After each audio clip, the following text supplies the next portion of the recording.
Perkenalkan, nama saya Muhammad Haikal Rafiq Hamid dengan NIM akhir 663. Di sini saya akan menjelaskan tentang subjek hukum internasional.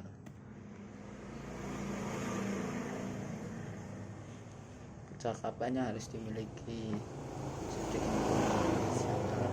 Yang pertama, mendukung hak dan kewajiban internasional, capable of possession international rights and duties.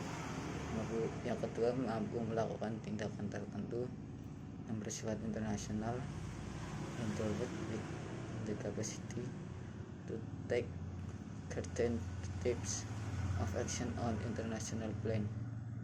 Yang ketiga, mampu menjadi pihak dalam menentukan perjanjian internasional atau DNF with capacity to cities and agreement under international law. Subjek hukum internasional. Yang pertama itu ada negara. Di sini negara dibagi ke beberapa bentuk. Yang pertama ada negara mikro, ialah negara dengan penduduk dan wilayah yang kecil, misalnya San Marino, kurang lebih penduduknya 20.000, luas negara tersebut 64 km persegi. Kemudian ada Monaco, penduduknya ada 30.000, luas dari Monaco sendiri 22 km persegi. Yang ketiga ada Liechtenstein, jumlah penduduk ada 20.000 dengan luas 61 mil. Yang kedua ada negara kesatuan, suatu negara yang memiliki suatu pemerintahan yang bertanggung jawab mengatur seluruh wilayahnya. Yang ketiga ada dependent state, yaitu negara-negara yang bergantung pada negara-negara lain, baik karena adanya pengawasan dan dari negara lain, adanya perjanjian, adanya persetujuan untuk menyerahkan hubungan luar negeri kepada negara lain, atau karena adanya penduduk sebagai akibat perang. Negara protektorat atau negara vasal yang terdapat pada dependent state, yaitu negara yang kekuasaan luar negerinya sebelumnya berada di bawah kekuasaan negara lain. Wilayah yang kedua adalah wilayah trust atau mandat, yaitu wilayah yang tidak mampu mengadakan hubungan dengan pihak asing tanpa mendapat dukungan dari negara penduduknya. Lalu ada negara federal, untuk dasar wewenang terhadap urusan dalam negeri dibagi menurut konstitusi antara pejabat-pejabat federal dan anggota federasi, sedangkan urusan luar negeri dipegang oleh pemerintahan federal atau pusat. Lalu ada negara-negara anggota persemakmuran. Negara-negara anggota persemakmuran ini kedudukannya sui generis, artinya negara-negara tersebut berdiri sendiri terlepas dari pengaturan atau pengawasan Inggris, meskipun hubungan moral selalu ada.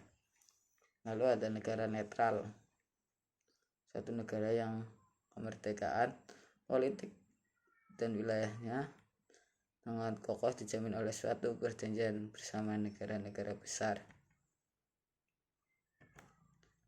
Lalu ada organisasi internasional. Sebelumnya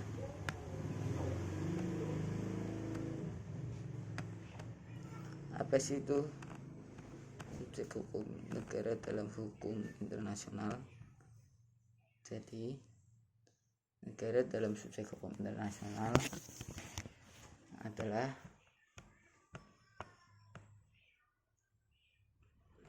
kualifikasi atau mempunyai penduduk yang tetap, wilayahnya tertentu, pemerintahannya sah atau berdaulat, dan negara tersebut mempunyai kemampuan mengadakan hubungan dengan negara lain. Lalu subjek hukum yang selanjutnya ada organisasi internasional.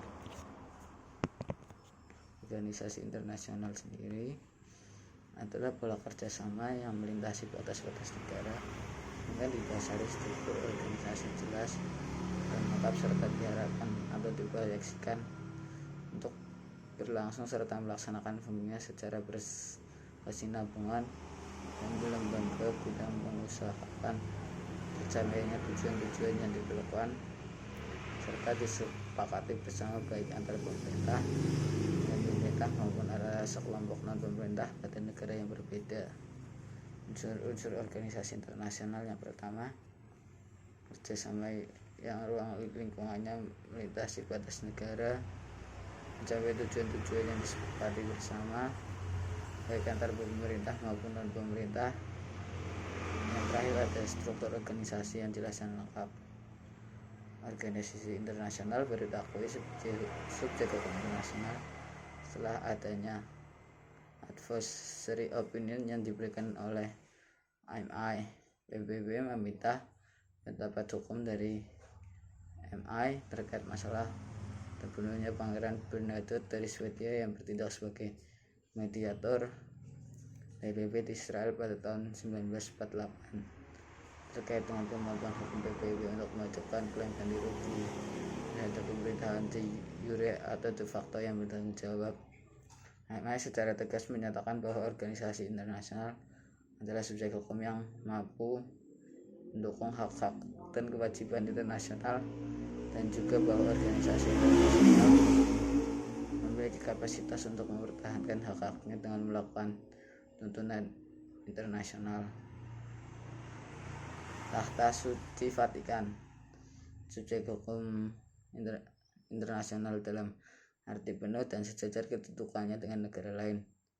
Perjanjian Lateran pada tanggal 19 Februari 1929 antara Italia dan Takhta Suci yang isinya adalah mengembalikan sebidang tanah di Roma kepada Takhta Suci dan memungkinkan dirinya negara Vatikan. Dan berdasarkan perjanjian tersebut, negara atau Takhta Suci Vatikan dibentuk dan diakui sebagai subjek hukum internasional. Saat ini Takhta Suci memiliki perwakilan diplomatik di berbagai negara di dunia yang sejajar kedudukannya dengan perwakilan diplomatik negara-negara lain. Lalu selanjutnya ada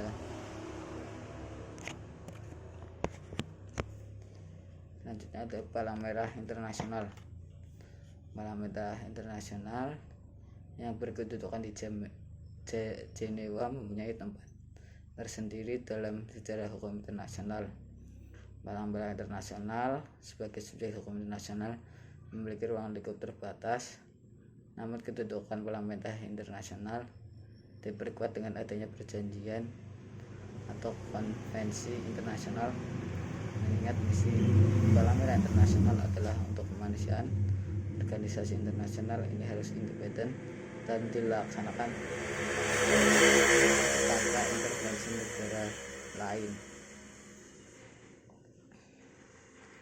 Lalu selanjutnya ada pemberontakan.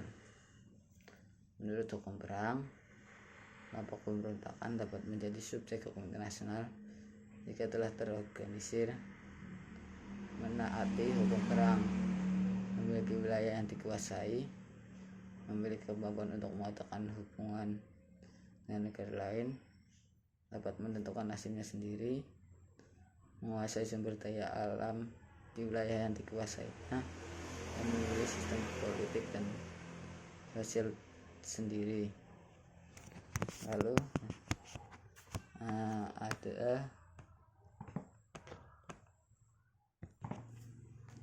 ada yang terakhir ada individu.